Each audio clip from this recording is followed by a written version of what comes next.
La tradición de la iglesia, la tradición de la historia, cuenta que Santiago, al escritor de esta carta, también conocido como Jacobo, James en inglés, a Santiago se lo conocía como Santiago el Justo, pero no de una forma que no se pueda comprobar. Hoy en día muchísima gente dice, yo soy justo porque estoy en Cristo, que Él es justo. Y tiene razón, pero la justicia con la que estamos unidos a Cristo nos hace vivir de forma justa, como el Señor le agrada. Bueno, Santiago no solamente era en teoría justo, sino que Santiago vivía de forma justa, de tal manera que el pueblo de Jerusalén, él fue el obispo, el pastor, son sinónimos, obispo, pastor, él fue el obispo de Jerusalén por como 30 años, se cree. Todo el pueblo de Jerusalén lo conocía como Santiago el Justo. ¡Wow! ¿Qué nos dicen a nosotros, no? ¿Cuál es la cara de... no sé, Nico el Hermoso, ¿qué me dirán a mí? No tengo idea cómo se manejarán ustedes conmigo hacia mi persona, pero la piedad y la consagración era muy reconocida en Jerusalén, la piedad de Santiago, la consagración de Santiago, y era tan respetado, dice la tradición, por esa piedad, que algunos relacionaron la destrucción de Jerusalén en el año 70 con el martirio de Santiago. O sea, algunas personas le decían que Israel había sido destruida como juicio por lo que le habían hecho a Santiago. Pasa espectacular, ¿no? O sea, relacionaban eso, la destrucción de Jerusalén es juicio porque martirizamos al justo, a Santiago. Pero aparte de ser llamado el justo, Santiago también era conocido como el rodilla de camellos. Él pasaba tanto tiempo orando de rodillas que las rodillas se llenaron de callos y se le endurecieron y se les deformaron. ¡Wow! Es impresionante, tanto tiempo de rodillas que... Es más, se dice que cuando lo fueron a buscar para apresarlo y bueno, lo terminaron martirizando, lo encontraron en el templo orando. O sea, se le formó callos por... ¡Wow! Es una locura. La pregunta es, ¿por qué oraba tanto Santiago? ¿No tenía otra cosa que hacer? ¿Ser pastor es fácil? Entonces, bueno, no tengo nada para hacer, voy a orar. ¿Será así? Todo su cristianismo, ¿por qué oraba tanto Santiago? Porque todo su cristianismo, desde el momento de su conversión, por así decirlo, dice, él no creía en Jesús, pero Jesús se le aparece resucitado, entonces obviamente él hace una revolución en su corazón. Desde el momento de su conversión, todo su cristianismo estuvo rodeado de una atmósfera de oración.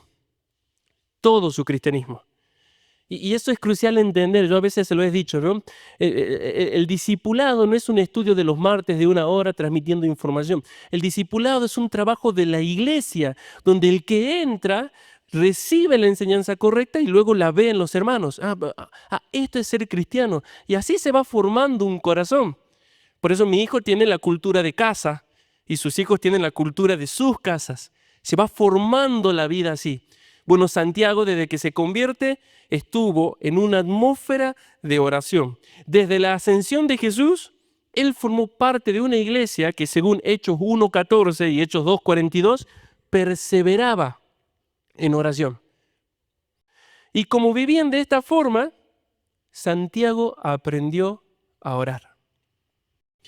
Ahora, no me refiero al simple acto de cerrar los ojos y comenzar a hablar. Eso lo hace cualquiera, ¿no? Me refiero a que él había aprendido a mover la mano de Dios por medio de la oración. Él aprendió a orar. Él había visto cosas increíbles por medio de la oración. Por ejemplo, la liberación de Pedro de la cárcel. Después de que Jacobo, el hermano del apóstol Juan, Jacobo el apóstol, el hermano de Juan, es martirizado, Pedro es metido a la cárcel y es custodiado por 16 soldados, ¿sí? Tenían 4 grupos de 4 soldados, 16 soldados según Hechos 12:4. Pero el versículo 5 de Hechos 12 dice, la iglesia hacía sin cesar oración a Dios por él. Y empezó a clamar por Pedro, Señor, libera, no sé cómo clamarán en hebreo, sería, bueno, lo que sea. Estaban orando sin cesar por la liberación de Pedro. Si uno se pone a pensar, es una locura, ¿verdad? No tenemos para pagar el alquiler. ¿Qué hacemos? Vamos a orar. ¿No tenemos que conseguir plata? Bueno, vamos a orar. Pero tenemos que conseguir plata. ¿Tenés plata? No, vamos a orar entonces. O sea, vamos a orar, el Señor lo puede hacer. Esa era la atmósfera en la que creció Santiago. Su cristianismo se fue formando en una atmósfera de oración. La iglesia hacía sin cesar oración a Dios por Pedro. Entonces Dios manda un ángel, libera a Pedro milagrosamente de la cárcel y Pedro va a la casa de Marcos, de Juan Marcos, eso está en Hechos 12:12, y les cuenta cómo el Señor los había liberado. Y en el versículo 17 dice, haced saber esto a Jacobo. Cuéntenle a Jacobo. Espectacular. ¿Se imaginan los hermanos contándole a Santiago que Pedro había estado libre? ¿Cuál era la pregunta obvia que iba a hacer Santiago? ¿Y cómo? ¿Cómo hizo? No, ¿sabes que nos pusimos a orar? El Señor mandó un ángel y él se hizo como invisible a los guardias y salió. Ah, eso es imposible. Sí, es imposible, pero está afuera, Pedro. No tengo idea. Y lo acaban de matar a los soldados por no encontrarlo a Pedro. Así que el Señor respondió a la oración. ¿Se imaginan eso? Santiago diciendo, wow, el Señor liberó a un hombre de la cárcel por medio de la oración. El apóstol Pablo también estaba presenciando todo eso y probablemente estuvo en la casa de Marcos orando por Pedro cuando reciben la noticia. Él había ido desde Antioquía a llevar una ofrenda. Por medio de una profecía, él lleva una ofrenda a Jerusalén y ocurre todo lo de Jacobo y lo meten preso a Pedro. Y cuando vuelve a Antioquía, dice que se lo traen a Marcos. O sea que Pablo también estaba ahí. Qué reunión de oración espectacular, ¿no? Los apóstoles, Pablo orando ahí. Y por eso más adelante, cuando Pablo está preso en Roma, le dice a la iglesia de Filipos con completa seguridad, yo sé que por vuestra oración esto resultará en mi liberación. Yo sé. Es una palabra en el griego que es certeza después de haber experimentado algo. Yo sé. Es que había crecido en un ambiente donde las oraciones movían la mano de Dios. Así que estos hombres oraban tanto porque habían visto a Dios actuar por medio de la oración. Así que cuando ellos escribían sus cartas a las iglesias, las que tenemos nosotros, su objetivo no era simplemente transmitir información teológica. A ver, qué bueno, hay que orar, amén, sería re cortito el sermón, ¿no? Oren. Y bueno, que el Señor los bendiga. No era transmitir información teológica, tampoco era transmitir un moralismo muerto. Los cristianos oramos, no rezamos. Está bien, los cristianos oramos. O sea, no era transmitir un moralismo muerto. Ellos estaban enseñando a vivir la vida cristiana. Con sus enseñanzas, ellos estaban, valga la redundancia, enseñando a vivir la vida cristiana. No era una simple transmisión de información. Y en el contexto específico de esta carta, Santiago nos enseña cómo vivir y perseverar cuando nos encontramos en diversas pruebas. Ese es el contexto de toda la carta. Y el resumen de estos últimos versículos que acabamos de leer es muy claro. Santiago nos dice, en las pruebas deben orar fervientemente como Elías, porque la oración eficaz del justo puede mucho. Ya está. ¿Vieron esas cosas? No sé si tuvieron la oportunidad de dar consejería o no, pero no hablo de ustedes, no pasa nunca acá. Va la persona de consejería y le dice, pastor, ¿qué hago? Y, mirá, fíjate, orá. ¿Y qué hace? ¿Cómo?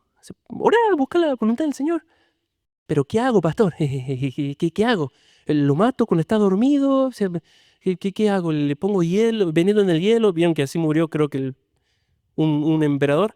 O sea, vieron que los emperadores hacían probar la copa para ver si estaba envenenada. Entonces le hace probar a uno y no murió, entonces lo puedo tomar. Pero habían envenenado el hielo. Entonces le pusieron después el hielo en la copa y ahí cayó el... ¿Qué hago con mi esposo? ¿Qué lo mato? ¿Qué hago? Ora. Entregate a la oración. ¿Qué hago con mi hijo? Entregate a la oración. La oración eficaz del justo puede mucho. Entonces en la consejería es como que, bueno, gracias, pastor.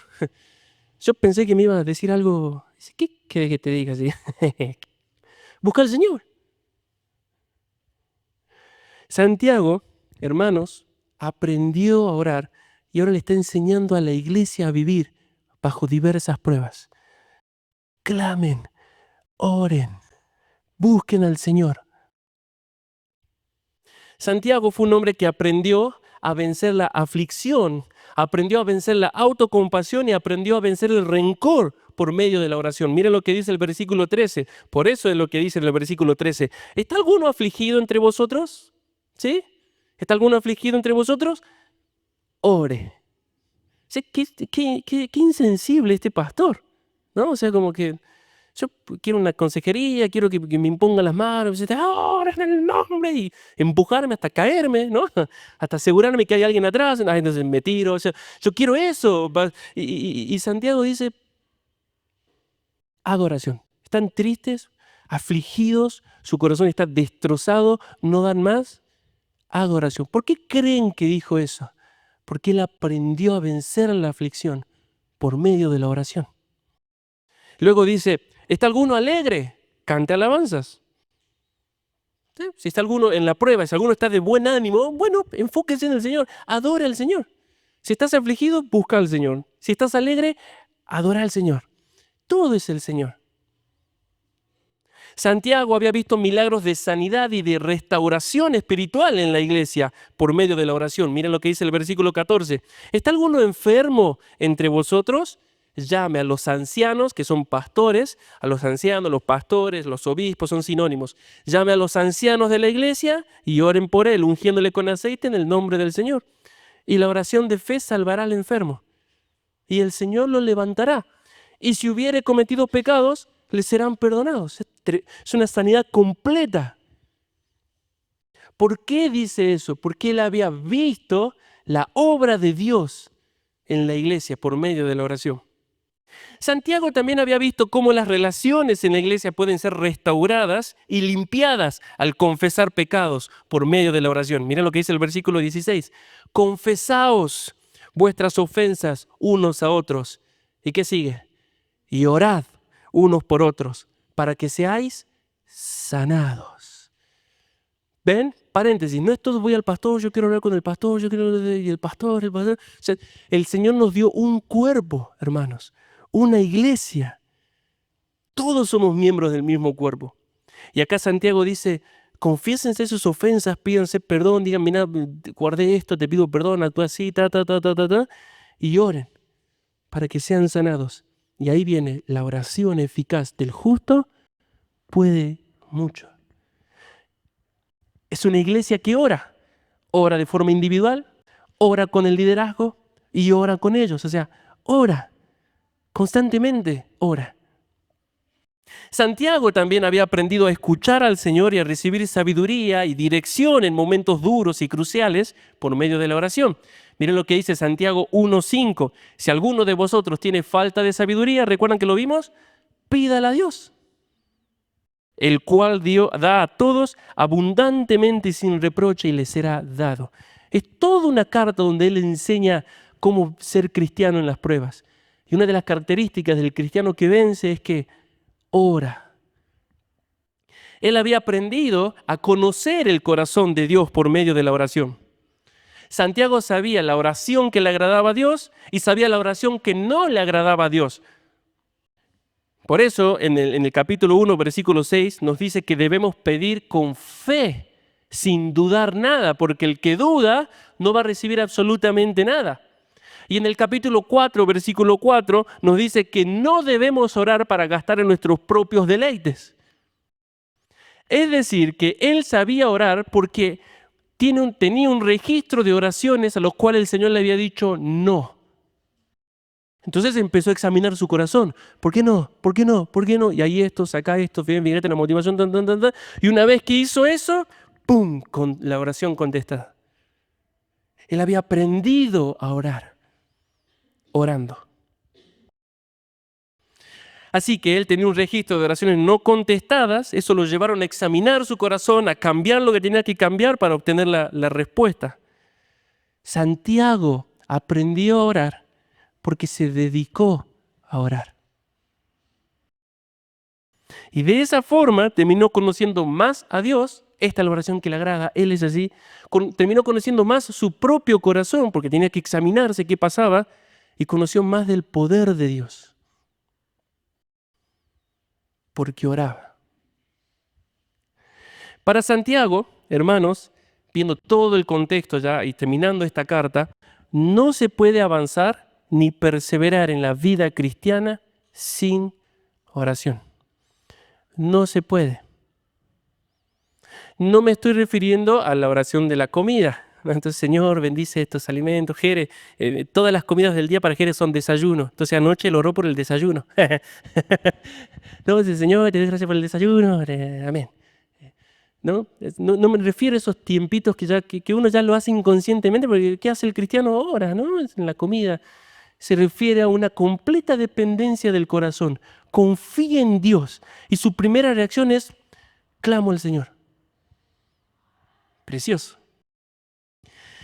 Para Santiago, no se puede avanzar ni perseverar en la vida cristiana sin oración. La otra opción de vida es el corazón orgulloso que cree que sí puede sin Dios. Por eso ese es el gran problema de las personas que no quieren al Señor tanto afuera como adentro de una congregación. El problema son las demandas de Jesús. El mundo no tiene problemas con un Salvador que haya muerto por sus pecados.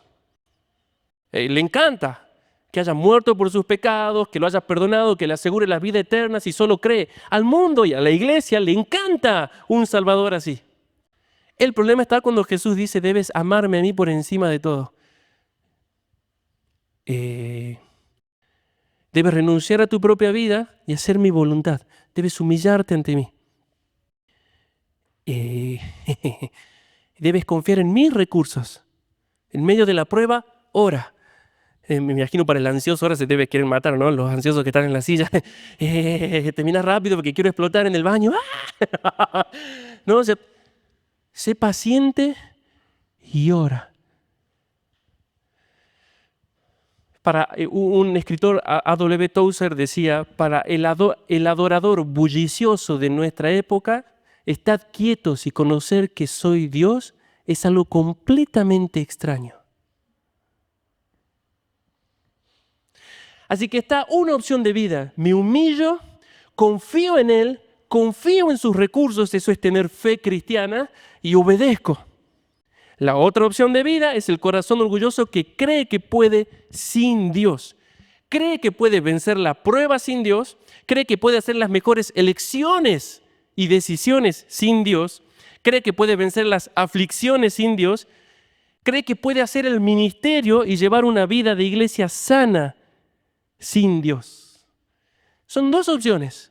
El que se humilla y experimenta a Dios en oración, o el orgulloso que dice, sí, hay que orar, pero no solo hay que orar, ¿no? También hay que hacer algo.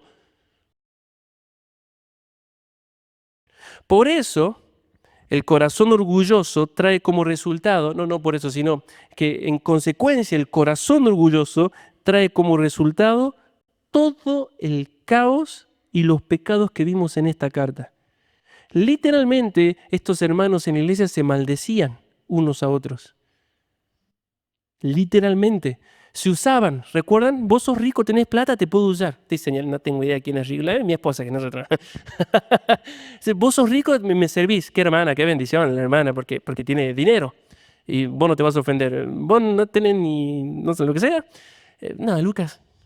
Se usaban, se explotaban, se maldecían, se ponen uno por encima del otro, se maltrataban con sus palabras. Se odiaban, tenían rencor de unos con el otro, estaba lleno de malicia, despotricaban contra Dios. Y Santiago les dice, son dos opciones de vida. El humilde que experimenta a Dios usando los recursos de Dios, o el orgulloso que cree que puede sin Dios. ¿Cuál es la consecuencia del orgulloso? Toda esta carta. Toda esta carta. Ese corazón orgulloso trae como resultado una fe muerta, como vimos en el capítulo 2. Una fe que no cree y no obedece. Y esa es la fe completa que salva. Recuerden, la fe que salva obedece. No solamente cree lo correcto. La fe que salva toma decisiones de vida en obediencia y lealtad a Jesús. Toma esas decisiones. Un corazón orgulloso cree lo correcto, afirma lo correcto, pero en el momento que debe ser fiel a Jesús, no obedece a Jesús. Y Santiago dice, una fe sin obras es muerta. Obras de fidelidad, está hablando ahí. Ese orgullo en el corazón trae como resultado, lo vuelvo a repetir, una fe que no salva. Cristianos de 20, 30, 15 años en la congregación que no tienen una oración respondida en sus vidas. Nada. No saben, no conocen a Dios. Conocen de Dios como si estuvieran leyendo unos datos de Wikipedia sobre tal persona famosa, pero conocer a la persona. Y Santiago dice, ustedes deben conocer a Dios.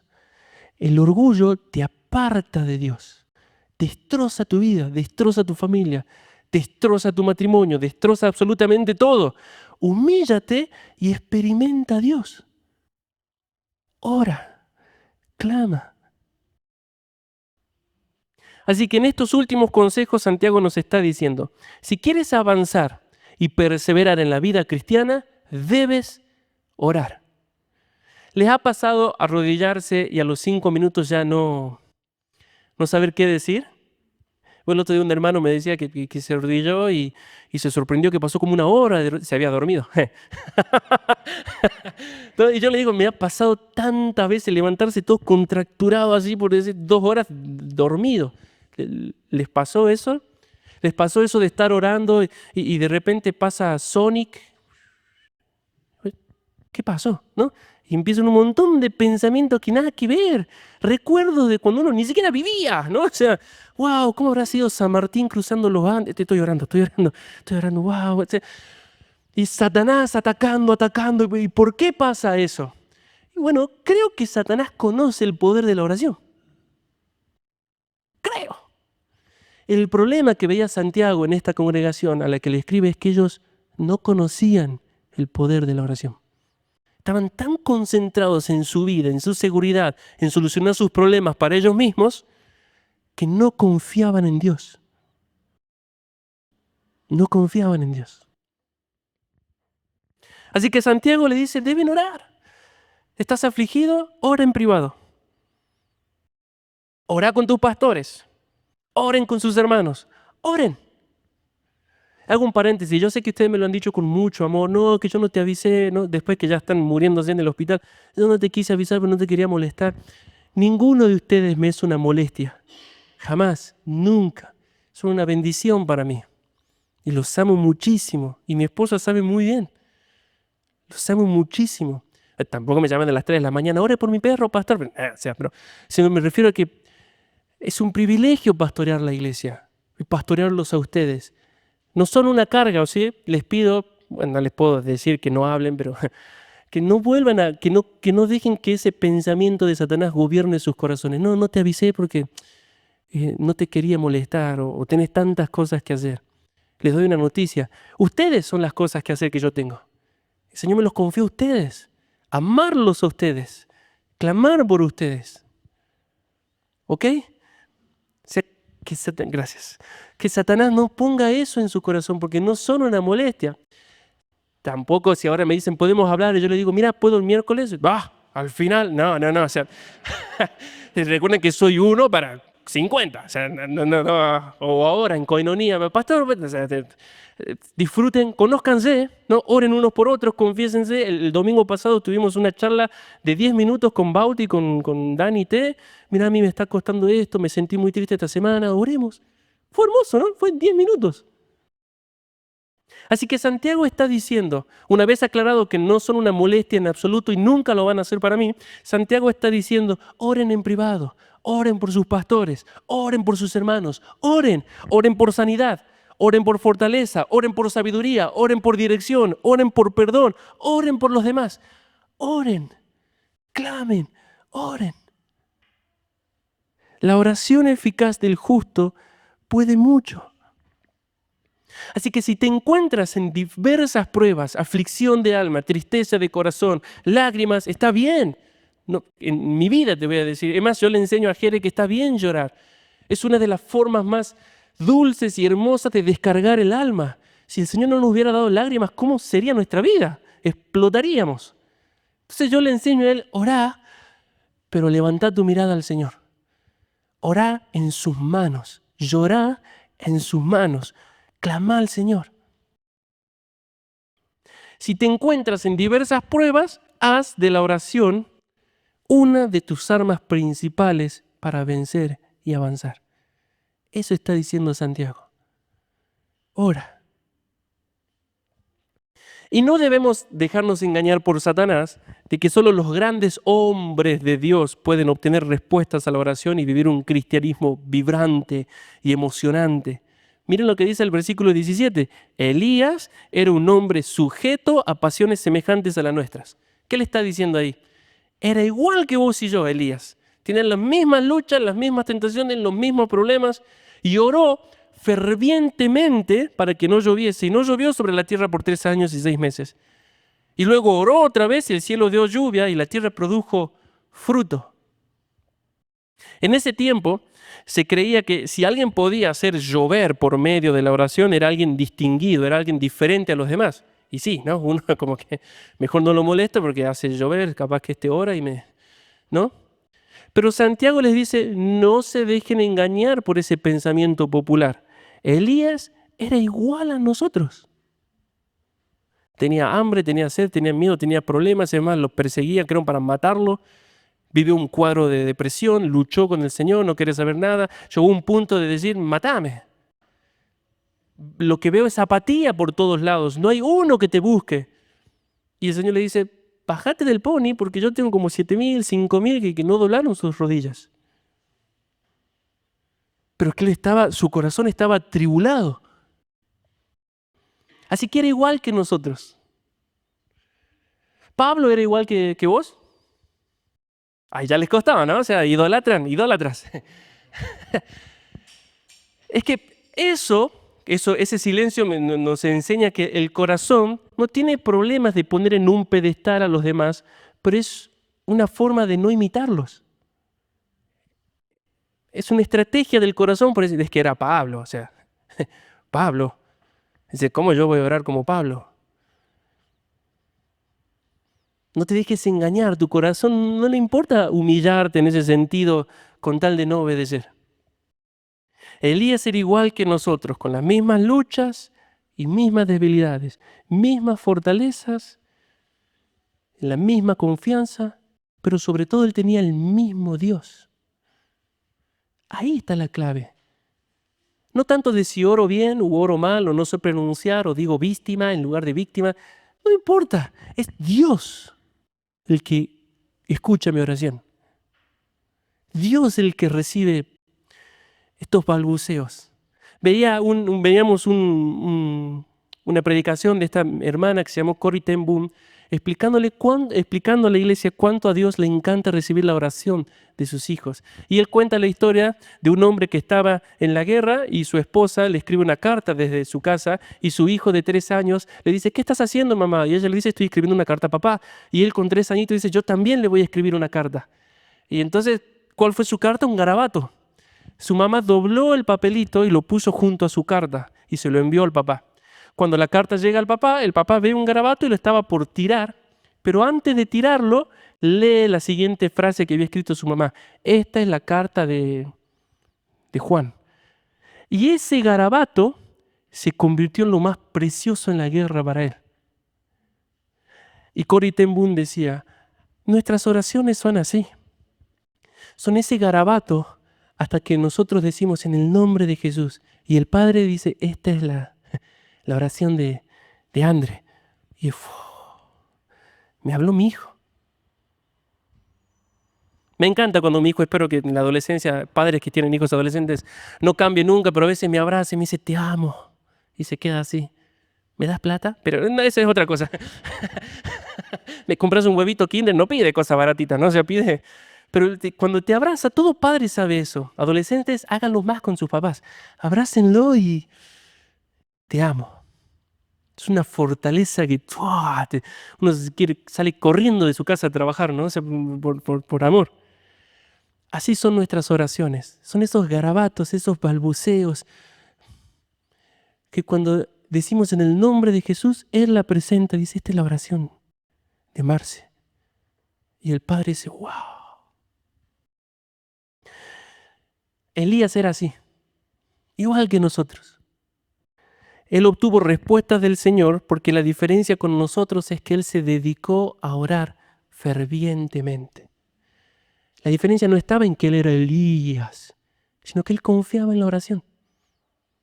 Ahí está la diferencia. No era alguien especial o diferente. Sabía quién era su Dios. Así que Santiago nos está diciendo, dejen el orgullo y la autosuficiencia, confiesen sus pecados, limpien sus corazones, aprovechen a sus hermanos y a sus pastores. No se aíslen del cuerpo pensando que pueden solos. Y perseveren en oración. Clamen, oren. La oración, hermanos, es la expresión de vida de un corazón humilde que confía plenamente en Dios y no en sus fuerzas. Confía en los recursos de Dios y en las capacidades de Dios y no en sus recursos o sus capacidades. Y solo el humilde alcanza esa vida. En realidad Jesús la ganó. Solo el humilde, me explico, solo el humilde la disfruta a esa vida. Aquel que ora es porque se dio cuenta que esta guerra se gana con los medios y el poder de Dios. Entonces se humilla a sí mismo y se dedica a la oración. Estás en diversas pruebas matrimoniales, familiares, económicas, ministeriales o eclesiales. Algunos podemos llevar años luchando con lo mismo. Con el mismo esposo, obviamente no te vas a separar, pero con la misma esposa, con los mismos hijos, las mismas actitudes, la misma depresión, el mismo enojo, la misma bronca, la misma falta de fe, la misma falta de expectativa, la misma derrota, con los mismos pecados siempre. Podemos estar luchando con lo mismo y lo único que hemos obtenido fue un corazón desanimado y enojado. En muchos casos llenos de desilusión e incredulidad.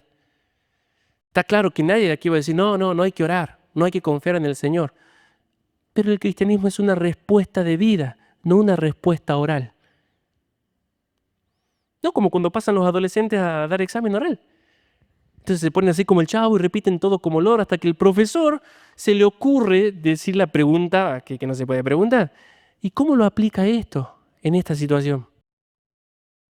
Lo mató al adolescente. No, si es que le tocaba a mi compañero y justo lo atropellaron, ¿no? O sea, a él le tocaba esa parte de la aplicación.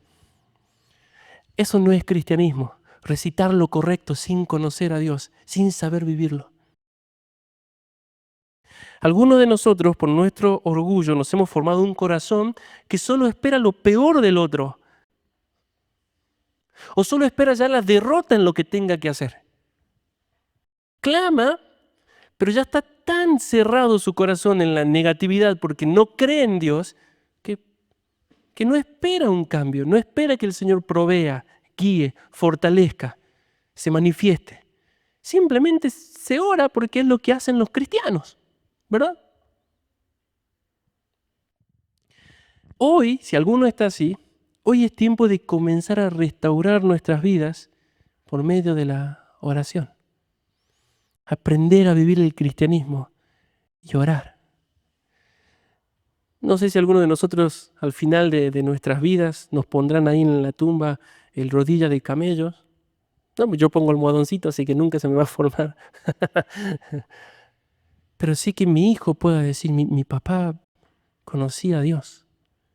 Que mi esposa pueda, cuando yo le diga, tranquilo que todavía el Señor no me dio dirección, ella diga, el Señor le va a hablar. Ese es mi anhelo con esta congregación.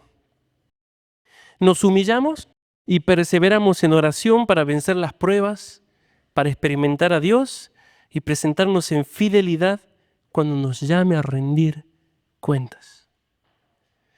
La oración eficaz del justo, hermanos, puede mucho.